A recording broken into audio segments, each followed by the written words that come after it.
RSS के 100 साल पूरे होने पर पीएम मोदी ने संघ की तारीफों के पुल बांधे तो विपक्ष ने कर दिया जोरदार पलटवार। दोनों की पूरी बयानबाजी देखने के लिए देखिए हमारी फुल वीडियो। जिन पर भांति भांति के अत्याचार हुए, उसके बाद भी परम पूज्य गुरु जी के मन में कोई रोष नहीं था, कोई दुर्भावना नहीं थी। यही परम पूज्य गुरु जी का ऋषि तुल्य व्यक्तित्व था। उनकी यही वैचारिक स्पष्टता संघ के प्रत्येक स्वयंसेवक के जीवन के मार्गदर्शक बनी। इसी ने समाज के प्रति एकात्मता और आत्मीयता के संस्कारों को सशक्त किया। और इसलिए चाहे संघ पर प्रतिबंध लगे, चाहे षड्यंत्र हुए, झूठे मुकदमे हुए, संघ के स्वयंसेवकों ने कभी कटुता को स्थान नहीं दिया, क्योंकि वो जानते हैं हम समाज से अलग नहीं है, समाज हम सबसे ही तो बना है। आरएसएस के 100 साल हो रहे हैं तो टीवी पर, अखबारों में सरकार के नुमाइंदों द्वारा आरएसएस का गुणगान किया जा रहा है। लेकिन आरएसएस का गुणगान किस बात के लिए किया जाए? अंग्रेजों की गुलामी करने के लिए, तिरंगे का बहिष्कार करने के लिए, आजादी के महानायकों से नफरत करने के लिए, बाबा साहब को अपशब्द कहकर उनकी फोटो जलाने के लिए, संविधान की प्रतियां फूंकने के लिए, देश के पहले आतंकवादी और महात्मा गांधी के हत्यारे नाथूराम गोडसे को प्रेरित और पोषित करने के लिए, सरदार पटेल द्वारा हिंसा और नफरत के लिए आरएसएस पर बैन लगने के लिए, अंग्रेजों को चिट्ठी लिखकर आजादी के आंदोलन के दमन कैसे किए जाएं उसके तरीके सुझाने के लिए, भगत सिंह से लेकर चंद्रशेखर आजाद और तमाम क्रांतिकारियों को अराजक कहने के लिए, 1930 के सिविल डिसोबीडियंस मूवमेंट का बहिष्कार करने के लिए, या 1942 के भारत छोड़ो क्विट इंडिया मूवमेंट का बहिष्कार करने के लिए, जिन्ना की मुस्लिम लीग के साथ मिलकर Sindh, North West Frontier Province Bengal में सरकारें चलाने के लिए, शुरू से मनुस्मृति की वकालत करने के लिए जो महिलाओं को सदैव आश्रित रहने की सीख देती है, महिलाओं को दोयम दर्जा समझने के लिए और देने के लिए अपनी संस्था तक में जगह नहीं दी गई है, हाशिए पर पड़े लोगों को निम्न श्रेणी का समझने और मानने के लिए, सामाजिक न्याय और आरक्षण की खिलाफत करने के लिए, आज तक एक भी दलित, एक भी पिछड़ा, एक भी आदिवासी प्रमुख न चुनने के लिए, घोर सांप्रदायिक और घोर जातिवादी होने के लिए, आखिर किस चीज के लिए आरएसएस का महिमा मंडन किया जाए, आरएसएस का गुणगान हो? ये जो लाल किले की प्राचीर से नरेंद्र मोदी जी ने आरएसएस का महिमा मंडन किया, ये असल में बौखलाहट है कि किसी भी तरह उसे कुछ मान्यता मिल जाए। लेकिन ना भाषण से, ना सिक्का जारी करने से आरएसएस का सिया सच बदला जा सकता है। उनकी ट्रेनिंग का नतीजा ज्यादा दूर देखने जाने की जरूरत नहीं है। बस आरएसएस के पूर्व प्रचारक और प्रधानमंत्री नरेंद्र मोदी को मुजरा, मंगलसूत्र, शमशान, कब्रिस्तान बोलते हुए सुन लीजिए। प्रत्यक्षम किम प्रमाणम, यही ट्रेनिंग है। किसी ने ठीक ही तो कहा है, जो देशभक्त थे वो जंग में गए, जो गद्दार थे वो संघ में गए। और ये सच्चाई आज तक यही है। आज भी नफरत फैलाने का, वैमनस्य फैलाने का, पोलराइज करने का, भाई को भाई से लड़ाने का काम आरएसएस और उससे प्रेरित लोग जो सरकार में हैं वो मुस्तैदी से कर रहे हैं। जय हिंद साथियों, आज आरएसएस के 100 साल पूरे हो रहे हैं, यानी कि राष्ट्रीय स्वयंसेवक संघ।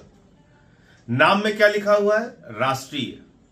जब आप इसको पढ़ते हैं कि राष्ट्रीय स्वयंसेवक संघ है तो ऐसा लगता है कि पूरे राष्ट्र का प्रतिनिधित्व है इसमें। लेकिन 100 साल पूरे होने पे मेरे कुछ सवाल हैं।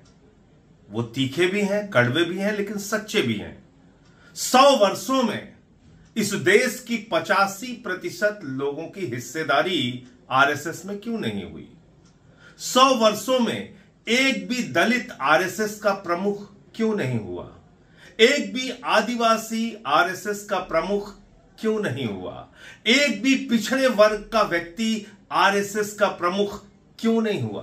कभी आपने सोचा, कभी आपने विचार किया कि आरएसएस जो अपने आप को राष्ट्रीय स्वयंसेवक संघ कहती है, उस आरएसएस में एक भी आरएसएस का प्रमुख 85% आबादी से नहीं है। छोड़ दीजिए आप, दलित, पिछड़ा, आदिवासी तो नहीं है, एक भी महिला आज तक आरएसएस की प्रमुख नहीं हुई। तो आप इसको एक दकियानूसी सोच वाला, एक संकुचित सोच वाला संगठन कह सकते हैं, जो संविधान के खिलाफ है, जो आरक्षण के खिलाफ है, जो दलितों के खिलाफ है, आदिवासियों के खिलाफ है, पिछड़ों के खिलाफ है, जो मनुवादी व्यवस्था में यकीन रखता है, जो जाति के नाम पर भेदभाव वाली व्यवस्था में यकीन रखता है, जो छूत और अछूत की व्यवस्था में यकीन रखता है, जो बाबा साहब डॉक्टर भीमराव अंबेडकर के खिलाफ है, उनके संविधान के खिलाफ है। ऐसे संगठनों से आपको सावधान रहना चाहिए और इनका क्या योगदान रहा भारत की आजादी के आंदोलन में, यह आपको जरूर पढ़ना चाहिए। 100 वर्षों के पूरे होने पर इनकी शुरुआत 1925 से हुई है और तब देश जब गुलाम था अंग्रेजों का, उस वक्त आरएसएस ने अंग्रेजों का साथ दिया। इस सच्चाई को देश के लोगों को आज 100 वर्ष पूरे होने पर बताना चाहिए। यह बताना चाहिए कि जब द्वितीय विश्व युद्ध हुआ तो अंग्रेजों की सेना में भर्ती करने के लिए आरएसएस के लोग हिंदुस्तानियों को प्रेरित कर रहे थे और कह रहे थे अंग्रेजों की सेना में भर्ती हो जाओ, अंग्रेजों का साथ दो। आप जाइए इतिहास में, पड़ताल कीजिए, खोजिए और थोड़ा वक्त लगाइए, आपको पता चलेगा क्रांतिकारियों की मुखबिरी इन्होंने की, भारत छोड़ो आंदोलन का विरोध इन्होंने किया, भारत की आन बान और शान तिरंगे झंडे का विरोध इन लोगों ने किया। यह इतिहास का ऐसा काला सच है जिसको आरएसएस कभी इनकार नहीं कर सकती। इसलिए जब आप 100 साल पूरे होने पर यह सुन रहे हैं कि प्रधानमंत्री टिकट जारी करने जा रहे हैं, पाठ्यक्रमों में आपको आरएसएस का इतिहास पढ़ाया जाएगा, तो उनकी बड़ाई, उनकी तारीफ, उनके कसीदे पढ़े जाएंगे, लेकिन यह नहीं बताया जाएगा कि इसने आजादी के आंदोलन में देश के साथ गद्दारी करने का काम किया है। यह भी नहीं बताया जाएगा कि 52 साल तक आरएसएस ने अपने मुख्यालय पर तिरंगा झंडा नहीं फहराया। और यह तो आपको जरूर याद रखना चाहिए कि यह भेदभाव में यकीन रखने वाला संगठन है। इसीलिए आज तक आरएसएस का कोई भी प्रमुख दलित, पिछड़ा, आदिवासी या महिला भी नहीं हुआ। देश के प्रधानमंत्री खास करके जब इस समय पे ऐसी चैलेंजेस दुनिया की तरफ से देश पे आ रहे हैं, चाहे वो टैरिफ्स को लेकर हो, चाहे वो पाकिस्तान को लेकर हो, चाहे वो जो डिस्टेबलाइज्ड कंट्रीज हैं हमारे नेबरहुड में उसको लेकर हो, अगर हम उस पर ज्यादा फोकस करेंगे तो शायद देश का जनता का भला होगा।